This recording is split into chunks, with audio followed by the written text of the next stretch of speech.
आखिरकार हनुमान सागर पार करके लंका पहुंचे और लंका की शोभा और सुंदरता को देखकर आश्चर्यचकित रह गए। और उनके मन में इस बात का दुख भी हुआ कि यदि रावण नहीं माना तो इतनी सुंदर लंका का सर्वनाश हो जाएगा। तत्पश्चात हनुमान ने अशोक वाटिका में सीता जी को देखा और उनको अपना परिचय बताया।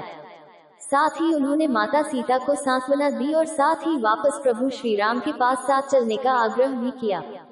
मगर माता सीता ने ये कहकर अस्वीकार कर दिया कि ऐसा होने पर श्री राम के पुरुषार्थ को ठेस पहुंचेगी। हनुमान ने माता सीता को प्रभु श्री राम के संदेश का ऐसे वर्णन किया जैसे कोई महान ज्ञानी लोगों को ईश्वर की महानता के बारे में बताता है। माता सीता से मिलने के पश्चात हनुमान प्रतिशोध लेने के लिए लंका को तहस नहस करने लगे। उनको बंदी बनाने के लिए रावण पुत्र मेघनाद इंद्रजीत ने ब्रह्मास्त्र का प्रयोग किया। ब्रह्मा जी का सम्मान करते हुए हनुमान ने स्वयं को ब्रह्मास्त्र के बंधन में बंधने दिया।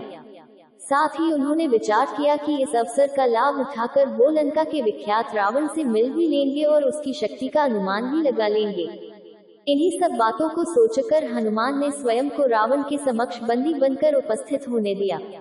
जब उन्हें रावण के समक्ष लाया गया तो उन्होंने रावण को प्रभु श्री राम का चेतावनी भरा संदेश सुनाया और साथ ही ये भी कहा कि यदि रावण माता सीता को आदर पूर्वक प्रभु श्री राम को लौटा देगा तो प्रभु उसे क्षमा कर देंगे।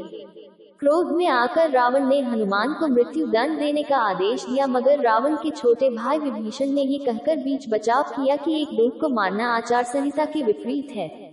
ये सुनकर रावण ने हनुमान की पूंछ में आग लगाने का आदेश दिया।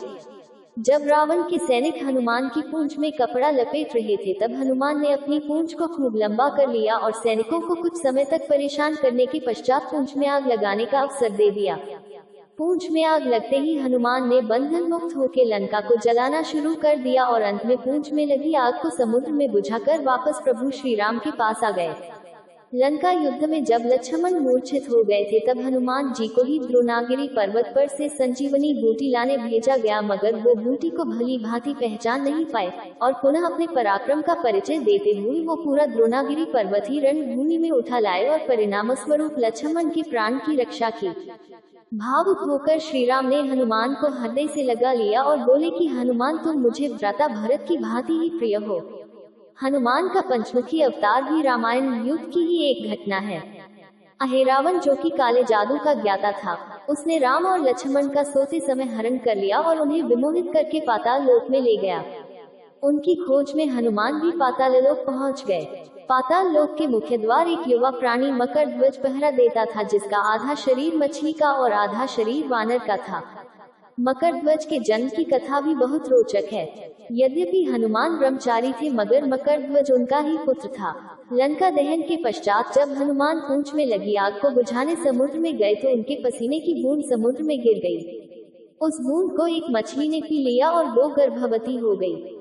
इस बात का पता तब चला जब उस मछली को अहिरावण की रसोई में लाया गया। मछली के पेट में से जीवित बचे उस विचित्र प्राणी को निकाला गया। अहिरावण ने उसे पालकर बड़ा किया और उसे पातालपुरी के द्वार का रक्षक बना दिया। हनुमान इन सभी बातों से अनभिज्ञ थे। यद्यपि मकरध्वज को पता था कि हनुमान उसके पिता हैं, मगर वो उन्हें पहचान नहीं पाया क्योंकि उसने पहले कभी उन्हें देखा नहीं था। जब हनुमान ने अपना परिचय दिया तो वो जान गया कि ये मेरे पिता हैं, मगर फिर भी उसने हनुमान के साथ युद्ध करने का निश्चय किया क्योंकि पातालपुरी के द्वार की रक्षा करना उसका प्रथम कर्तव्य था। हनुमान ने बड़ी आसानी से उसे अपने अधीन कर लिया और पातालपुरी के मुख्य द्वार पर बांध दिया।